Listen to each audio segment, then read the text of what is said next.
नमस्कार, मैं हूं कार्तिकेय शर्मा और टीवी 9 भारतवर्ष में आपका स्वागत है। आज सियासत की बात में मैं आपको बताऊंगा कि कोरोना के विषय पे देश की उच्च अदालत यानी सुप्रीम कोर्ट ने कैसे खरी खरी सुनाई।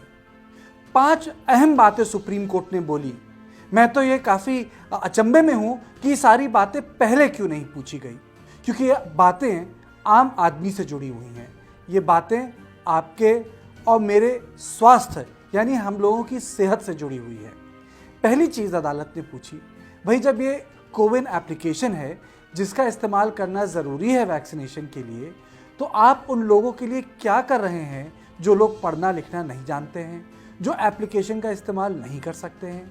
ये बात ठीक है, हमारे देश में सोशल मीडिया काफ़ी फैल चुका है, स्मार्टफोन का इस्तेमाल सब लोग करते हैं, लेकिन ये ज़रूरी नहीं कि गांव देहात में हर आदमी पढ़ा लिखा हो। तो अगर वो कोविन का इस्तेमाल नहीं कर सकता है तो उसके लिए अलग सुविधाएं क्या उपलब्ध कराई जा रही हैं। ये बड़ी महत्वपूर्ण बात बोली अदालत ने। उसके बाद एक और चीज़ अदालत ने कही। अदालत ने बोला कि अगर सोशल मीडिया में कोई ऑक्सीजन को लेके, कोई बेड को लेके, कोई अस्पताल को लेके सवाल पूछ रहा है या गलती से कोई बात इधर की उधर हो जाती है, उसमें कोई तथ्य ठीक नहीं होता, तो उन्होंने आदेश दिया जितने भी राज्य हैं उनके डीजीपी को और पुलिस वालों को कि आप किसी पे कानूनी कार्रवाई नहीं करेंगे। एक राज्य उत्तर भारत में जहां लगातार ऐसे ही ट्वीट्स जो मदद के ट्वीट्स हैं, और हो सकता है जाने अनजाने गलती भी हो रही हो लोगों की, कुछ लोग जानबूझ के करते हैं, कुछ लोग अनजाने में करते हैं क्योंकि कोविड इतना फैला हुआ है, लेकिन उन पर कार्रवाई हो रही थी। तो उन्होंने कहा ये कंटेम्प्ट ऑफ कोर्ट होगा और इसका संज्ञान अदालत लेगी अगर आपने किसी भी व्यक्ति पे कानूनी कार्रवाई कर दी। ये बहुत बहुत रिलीफ की बात है जो कोर्ट ने आज बोला, सुप्रीम कोर्ट ने आज बोला। नहीं तो कहीं ना कहीं लोगों को डर ये लग रहा था कि किस अलग नज़रिए से इस ट्वीट को पढ़ लिया जाए और पता लगा कि अस्पताल की जगह अब सलाखों के पीछे पड़े हुए हैं। उसके बाद अदालत ने यह भी पूछा कि भाई RT-PCR के जो रिजल्ट्स हैं वो टेढ़े मेढ़े आ रहे हैं, कभी नेगेटिव हो रहा है, कभी पॉजिटिव हो रहा है। जब आपके पास तकनीक को लेकर समस्याएं हो रही हैं तो आप उसके लिए क्या कर रहे हैं। ये महत्वपूर्ण सवाल है क्योंकि आपने देखा होगा दिल्ली, मुंबई और इस देश के जितने भी बड़े शहर हैं वहाँ RT-PCR टेस्ट को लेकर बड़ी दिक्कतें हो रही हैं।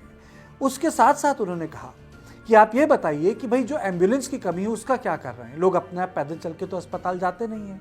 एम्बुलेंस से जो जा रहा है उसको जगह मिल रही है, जो एम्बुलेंस से नहीं जा रहा है उसे दिक्कत हो रही है, रजिस्ट्रेशन का सामना करना पड़ रहा है, क्यों लगानी पड़ रही है। तभी आप देखेंगे कि अस्पतालों के सामने लंबी लंबी कतार लगी हुई है।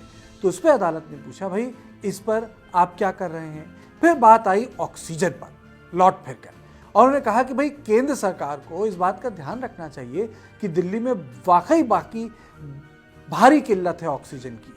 यानी केंद्र सरकार को इस बात का ध्यान देना चाहिए कि जो दिल्ली में ऑक्सीजन को लेकर किल्लत है वो पूरी हो। वो दूसरी बात है कि दिल्ली में कुछ राजनेता उस पर बैठ के राजनीतिक रोटियां सेक रहे हैं, पॉलिटिक्स हो रही है। अरविंद केजरीवाल कह रहे हैं कि भाई अभी हमारे पास वैक्सीन नहीं आई है तो आप कल परसों से जो यूनिवर्सल वैक्सीनेशन का प्रोग्राम शुरू होना है उसमें भी आप कतार मत लगाइए, अगले 3 महीने तक कर देंगे। लेकिन चूंकि अदालत है वो एक ब्रॉड सवाल, जैसे हम अंग्रेजी में बोलते हैं, मोटा मोटी बात पूछ रहा था।